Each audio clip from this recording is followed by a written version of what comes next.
Hello. It's been a while since I did a little dev video. Well, back since when I was self-employed, I think. But I thought I'd do one just for posterity and to show what I've been working on, because it's actually vaguely interesting. So I've been working on a tool that helps you disassemble and understand old video games that were made for the Atari 2600, the VCS, which is one of them. So it's an 8-bit machine, really interesting machine, really old. I had one when I was a kid. It's kind of been, so the work I've been doing has kind of been inspired by this book, which is a fantastic book. It talks about the hardware and how the machine works and how it, loads of cool stuff in there. Anyway, so what I've been doing is, let's just bring up Develop. So the easiest way is if I just build this, give me a sec.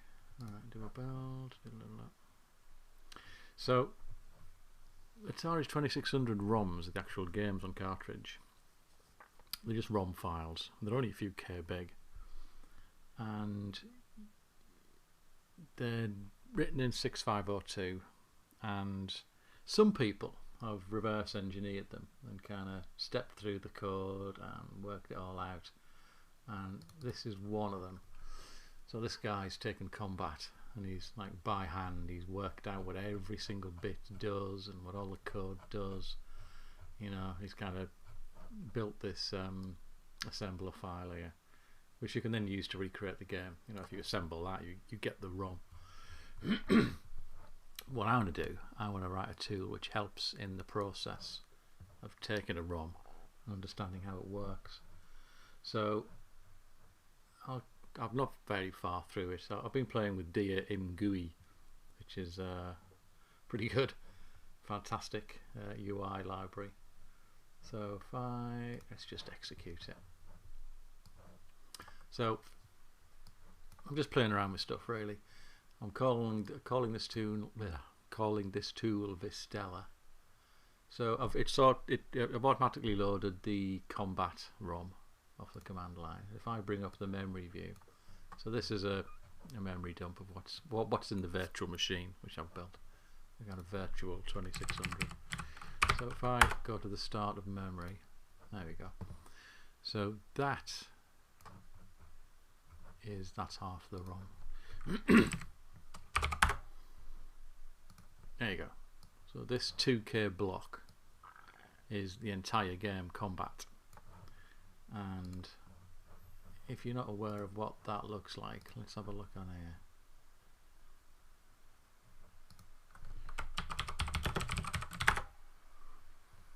here. Here we are. Oh dear. Right, let's just, there you go. So it's a 2-player, tanks and airplanes and really old, retro. So that entire game is actually contained in that ROM. There's all the bytes.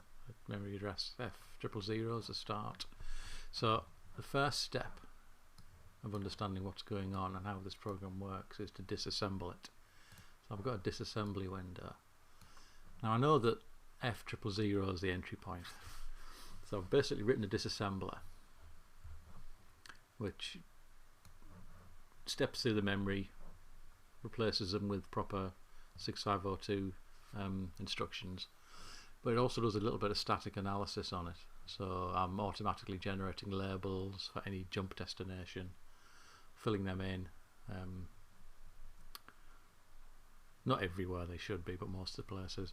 I'm also doing a little bit of symbol reconstruction. So if you see here, some of the hardware registers, I'm automatically kind of reconstructing the proper name for that symbol. So this kind of works.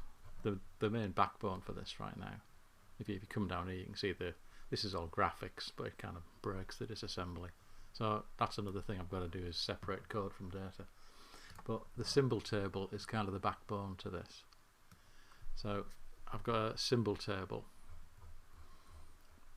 So here's an example. So if we come here, this is the entry point. It goes down a few things. Now this F014, F0, this is obviously the main loop.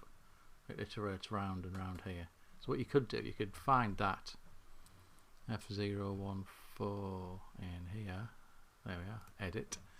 We could just call that main loop. Set it. And that then replaces that auto-generated label with a kind of handcrafted one. So what I want ultimately is for this to be a kind of live document which you edit and add comments. Once you work out what the labels are, you put more sensible names in, you can edit and tweak the symbol table.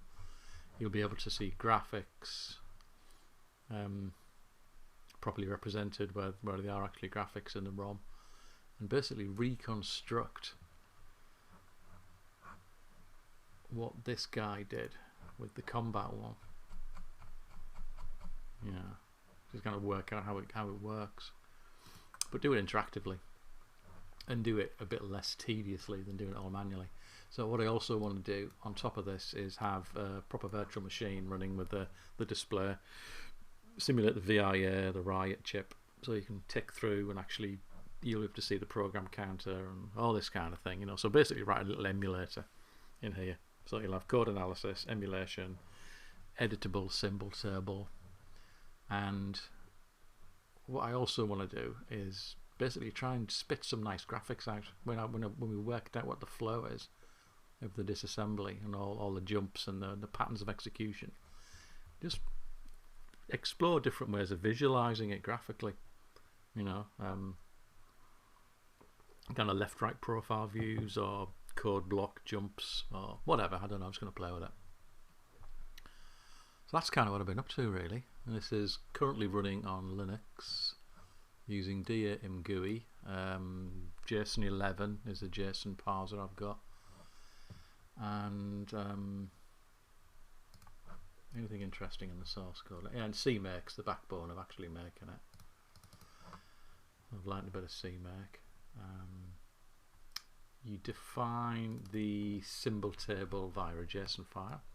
So these are the hardware registers of the 2600 I've put in. So what will happen is when you edit your own labels, it'll save these out and you'll be able to reload them and that kind of thing. So you'll have a nice human readable kind of breakdown of how it all fits together.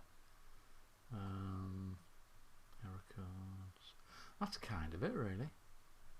I'm just going to keep on going with it. So there's JSON 11 for the whatever. Got a pretty simple 6502 model running there. That doesn't actually do anything yet. Well, that'll be kind of plugged into the emulation layer. So you'll have to step through code, watch memory, work out what's going on, and then annotate the code to kind of make more sense of it. And that's it. So when I get something else interesting working, I'll do another vid. But for now, is that it? Are we done? Oh yeah, so all of this stuff's on GitHub in my repo there. Retro tools. So I'm probably going to, you know, the plan is to get a lot of different modular bits of source code that can build a number of different kind of retro tools really. The first of which is this Vistella, this kind of visual Stella. Stella's the original name of the Atari 2600. Anyway, nice one.